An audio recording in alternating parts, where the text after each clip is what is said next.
আগামী সোমবার থেকে সমস্ত সরকারি বাসে আমাদের মহিলাদের তাদেরকে ফ্রি যে কর্মসূচি সেটা চালু হচ্ছে।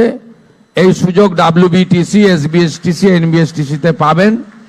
এবং আগামী বুধবার আমরা ইতিমধ্যে অন্নপূর্ণা যোজনা, যে অন্নপূর্ণা নাম নথিভুক্তকরণ শুরু করেছি, তার প্রথম পর্যায়ে আমরা ৩,০০০ টাকা করে টাকা ট্রান্সফার করব আগামী বুধবার দিন।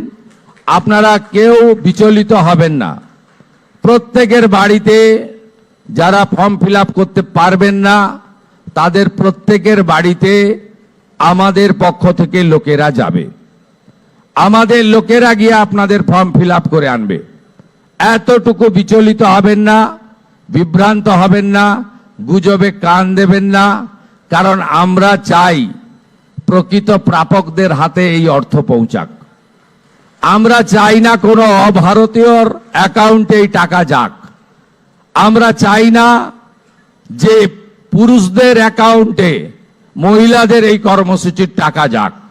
ইতিমধ্যে রাজ্যের বহু জায়গা থেকে অবৈধভাবে পুরুষরা যারা লক্ষ্মীর ভান্ডার পাচ্ছিলেন গ্রেপ্তার হয়েছেন।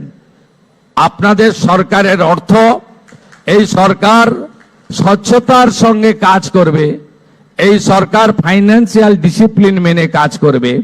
পশ্চিমবাংলায় যারা প্রকৃত প্রাপক তাদের প্রত্যেককে চিহ্নিত করে খুঁজে বের করে তাদের কাছে মাননীয় প্রধানমন্ত্রীর দেওয়া, আমাদের দেওয়া সংকল্পপত্রের প্রত্যেকটা বাক্য শব্দ পূরণ করার দায়িত্ব আপনাদের সরকারের।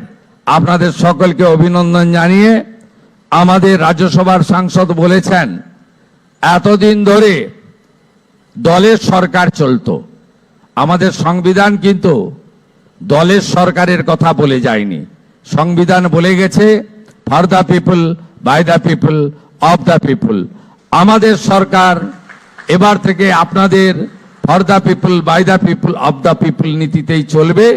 আর মুখ্যমন্ত্রীকে বল বন্ধ হয়ে যাচ্ছে, আমরা নাম্বার দিয়ে দেব, সেখানে আপনার সরকারকে বলো বা আপনার সরকার আপনার পাশে, এই নামেই আপনারা ফোন করে আপনাদের যা প্রয়োজন, যা অভিযোগ জানাবেন, আমরা আপনাদের সঙ্গে কাজ করব।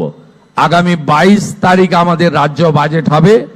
এই বাজেটে পশ্চিমবঙ্গের মানুষের যে প্রত্যাশা আছে আমাদেরকে কেন্দ্র করে, সেই প্রত্যাশাও আমরা পূরণ করার চেষ্টা করব। সবাই ভালো থাকুন।